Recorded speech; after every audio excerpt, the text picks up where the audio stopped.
ইয়াতে গুৰলা গুৰিকে মাৰিব দিয়া নহ'ব কথা এইখিনিয়ে অসমীয়া মানুহক ইয়াতে হস্পিটেলত চিকিৎসা কৰাবলৈ আহিছে আপোনালোকে গুৰলা গুৰিকে মাৰিব আৰু আমি কি মাত নেমাতিম নেকি এইটো উচিত হৈছে নেকি কওকচোন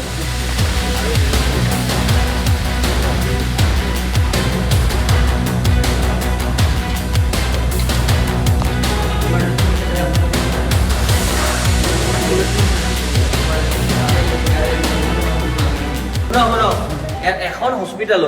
হস্পিটেলত মানুহ এতিয়া আপোনালোকৰ হস্পিটেলত মানুহ অহা মানে মানুহৰ জীৱনৰ ওপৰত কথা আহি গৈছে মানুহ জীৱন বচাবলৈ মানুহে হস্পিটেলত আহে আপোনালোকৰ হস্পিটেল আহিলে মানুহ মাৰ খাই মৰিব লাগিব গুণ্ডামি চলাইছে নেকি নম্বৰ আছে সিকিউৰিটি হৈ পেলাই আপোনালোকে বচাব লাগে নে মানুহ মাৰিব লাগে আপোনালোকৰ লিখীয়া মানুহবিলাকে মাৰিছে মানুহ ESIC হস্পিটেলত ইয়াতে আমি উপস্থিত হৈছো ইয়াতে এজন মেনেজমেণ্টৰ মানুহ নাই পলাই পট্টং দিছে সকলো পলাই পট্টং দিছে এজন মেনেজমেণ্টৰ মানুহ আমি প্ৰায় 15 মিনিট ধৰি ইফালৰ পৰা সিফালে ঘূৰাই আছো তেওঁলোকৰ সিকিউৰিটি ইনচাৰ্জে আমাক ইফালৰ পৰা ইফালে লৈ যাই আছে কিন্তু এজন মানুহৰ লগত সাক্ষাৎ কৰাই দিব পৰা নাই এয়ে হ'ল নেকি আমাৰ চিকিৎসা ব্যৱস্থাৰ ফুফুলা স্বৰূপ এইখিনিয়ে এনে কৰে আপোনালোকে তাক জনাব যদি এডমিনিষ্ট্ৰেশ্যনৰ কোনো যদি মেনেজমেণ্টৰ মানুহে নাথাকে মানুহে গুৰলা গুৰিকে মাৰিছে নাই আপোনালোকৰ মানুহে মাৰিছে নাই মাৰা এই পৰ্যন্ত আছে এতিয়া আইনত সেইটো সেই হৈ আছে যিটো ঘটনা ঘটিলে অতিকৈ দুৰ্ভাগ্যজনক চাওক লাজৰ কথা আৰু চিকিৎসা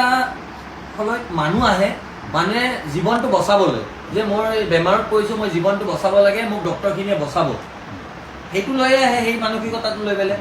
কিন্তু ইয়াতে যদি আহি আপোনালোকৰ নিৰাপত্তাৰক্ষীয়ে হওক বা আপোনালোকৰ এডমিনিষ্ট্ৰেশ্যনৰ মানুহে হওক যদি এনেকে গুৰলা গুৰিকৈ ৰুমত সোমাই পেলাই পিটাৰ দৰে ঘটনা ঘটে তেনেহ'লে আপোনালোকৰ ইয়াতে মানুহ আহিবলৈ সাহস কৰিবনে সাধাৰণ মানুহ আৰু আপুনি মূৰ ফাটিলে এই চিলাই কৰিবলৈ হস্পিটেলত আহে ইয়াতে মাৰ খাই পেলাই চিলাই দিব লগা অৱস্থা যদি হৈ পেলাই ইয়াৰ পৰা মানুহ যাব লগা হয় তাতকৈ দুৰ্ভাগ্যজনক ঘটনা কিবা হ'ব পাৰে নেকি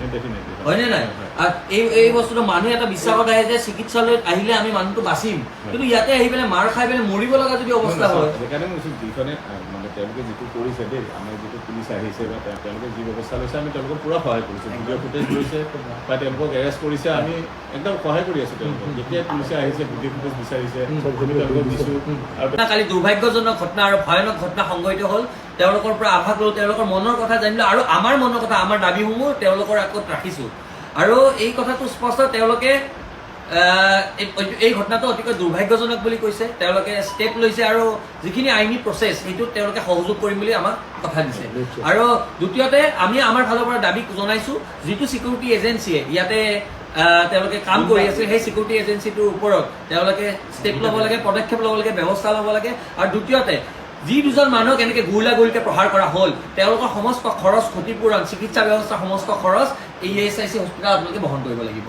হাস্য অনুসৰি বা আমি সেই পৰিৱেশটো যিটো আভাসটো পালোঁ তাৰ সেই অনুযায়ী আপোনাৰ তাতে 10ৰ পৰা 15জন মানুহ আছে বাকী 12জন মানুহ কোন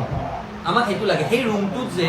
গুৰলা গুৰিকে মৰা হয় 3জন মানে মৰা নাই এইটো কথা স্পষ্ট আমি গোটেইখিনি ফুটেজ তেওঁলোকে যেনেকৈ বিচাৰিছে বশিষ্ঠ থানাৰ পৰা আহিছিলে আমি গোটেই ফুটেজবিলাক তেওঁলোকে এনকুৱাৰী কৰি যদি আৰু কাৰোবাক হেৰি কৰিব খোজে আমি গোটেই ডেফিনেটলি সহায় কৰিম আৰু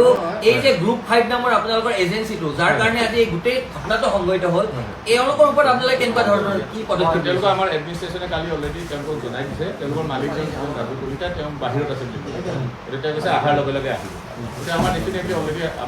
আমাৰ ফালৰ পৰা এটা ডিমাণ্ড হ'ল যে গ্ৰুপ 5ৰ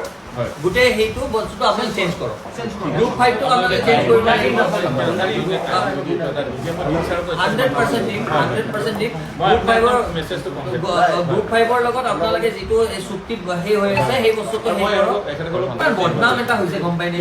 আমি নিবিচাৰোঁ যেতিয়া মানে এইটো ঘটনা যেতিয়া সংবাদ মাধ্যমৰ জৰিয়তে আমাৰ চবৰে হাতে হাতে আহি পৰিলে মোবাইলত মানে ভাবিবলৈ টান হৈছে যে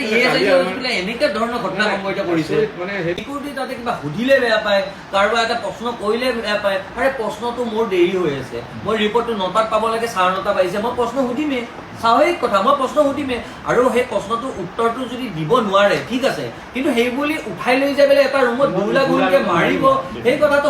নহ'ব নহয় সেই বস্তুটো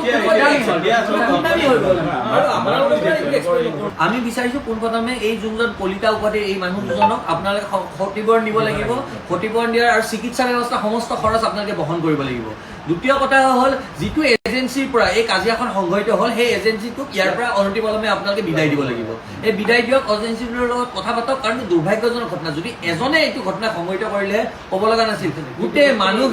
মানুহখিনি ইনভলভ হৈ গৈছে। এজেঞ্চিৰ মানুহ 3-4জনক আমি দেখা পাইছোঁ ভিডিঅ'ত,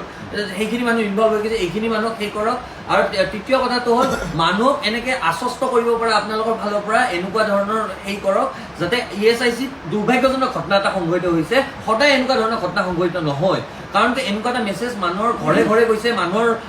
প্ৰত্যেকজন মানুহৰ তাত গৈছে যে আপোনালোকৰ তাত আহিলে মানুহে প্ৰশ্ন কৰিলে মাৰ খাব লাগিব নেকি? যে মই যদি প্ৰশ্নটো সুধো ডক্টৰ কেতিয়া আহিছে সুধো, দুবাৰ সুধিলে কিজানি মোকে লৈ পেলাই পিটন দিয়ে বুলি, আৰে এইটোতো নহ'ব নহয়। এইটো মানুহ মানে মন খুলি যদি কথাই ক'ব নোৱাৰে ইয়াতে, আৰু ইয়াতে কিন্তু দাদাগিৰি আৰু গুণ্ডামি নচলিব। কোনোবাই যদি ভাবিছে ইয়াতে গুণ্ডামি চলিব আৰু আমি হাতে হাত ধৰি বহি থাকিম, এইটো নহ'ব কিন্তু। हम लोग पूरी कोशिश कर रहे हैं। कल जैसे ये घटना के बारे में पता चला, मैंने तुरंत इंक्वायरी कमेटी बनाई। इंक्वायरी कमेटी में हम क्या क्या स्टेप्स लेंगे वो ऑलरेडी है। आज आप लोग इस विषय को लेकर के हमारे बीच में आए हैं। जैसे ही खबर मिली कि आप लोग आए हुए हैं, तो मैं तुरंत वहाँ से अपना वो दौरा ये करके आधा में ख़त्म करके मैं तुरंत आप लोग के पास आया। और बहुत अच्छा लगा कि आप लोग इस विषय पर काफ़ी चिंतित है, हमारे साथ आप भी चिंतित हैं। और इसको लेकर के जो आपने मुद्दे उठाए हैं वो मुद्दा हम पूरा नोट कर लिए हैं। इनका एक ही मुद्दा है, एक मेन मुद्दा है। ऐसे तो बहुत सारे मुद्दे हैं ऐसी घटना, क्योंकि ये हमारे लिए एक बहुत ख़राब बात है कि ESI में ऐसी घटना हुई है। और ऐसी घटना कभी होनी नहीं चाहिए, क्योंकि IP हमारा VIP होता है। कभी भी IP को कोई हाथ लगाने की तो बात आप दूर छोड़ दीजिए, कोई उनको ऊँची आवाज़ में बात करने का भी किसी को यहाँ पर इजाज़त नहीं है। लेकिन हमारे अथक प्रयासों के बावजूद भी ये घटना हो गई, तो हमारे लिए काला दाग की तरह है। ये मैं मानता हूँ, हमारे लिए एक बहुत बड़ा काला दाग की तरह है। हम ऐसी घटना नहीं होने देंगे, ये आपको इंश्योर करते हैं। एजेंसी को तत्काल हटाया जाए, उसके लिए जो हमारे गवर्नमेंट की तरफ से जो कार्रवाई हो सकती है वो कार्रवाई हम करेंगे कि कैसे उसको हटाया जाए। कल करेंगे, नए सिक्योरिटी एजेंसी तय करेंगे। ये सिक्योरिटी जो एजेंसी है उसमें हम लोग कोशिश करेंगे उसको ब्लैक लिस्ट करके किस तरह ये किया जाए। और सिक्योरिटी गार्ड जो हमारे बीच में जो अभी उपलब्ध हैं, उन सिक्योरिटी गार्ड्स को हम लोग ट्रेनिंग की व्यवस्था करेंगे, जिससे ऐसी घटनाएं ना हो। और हम लोग आप लोगों से भी हाथ जोड़ के रिक्वेस्ट कर रहे हैं कि आप भी, मेरे बिहाफ में आपको रिक्वेस्ट कर रहा हूँ कि आप भी अपनी तरफ से ये घटना के बारे में जो गलत धारणाएं जो जा रही हैं उनको थोड़ा सा आप भी दूर करने का कोशिश करिए, ताकि इसे आशा करता हूँ कि हमारा जो IP जहाँ कहीं भी अभी जो हमको खबर मिला है कि शायद GMC में है ना, जो हमारा IP है GMC में, तो वो जल्दी से जल्दी स्वस्थ हो उसकी कामना करता हूँ। और बाकी आप लोग आए और आप लोगों ने अपना ये जो दुख व्यक्त किया हमारे सामने, इसके लिए हम आपके काफ़ी आभारी हैं। और आप भी हमारे साथ जुड़े हुए हैं, इस बात ये बात जानकर काफ़ी खुशी हुई। आप इसी तरह हमको सजेस्ट करते रहिए, गाइड करते रहिए। आप लोगों का गाइडेंस, क्योंकि ये जो युवा शक्ति है इसका जो गाइडेंस है ये हमारे लिए काफ़ी अहम है। और आपका एक एक वाक्य, एक एक लाइन हम लोगों ने नोट कर लिया है। जो भी आप लोग चाह रहे हैं उस दिशा में हम आगे बढ़ेंगे, ठीक है। যিকোনো খবৰৰ বাবে যোগাযোগ কৰক আমাৰ এই নম্বৰত 9181 307 2221।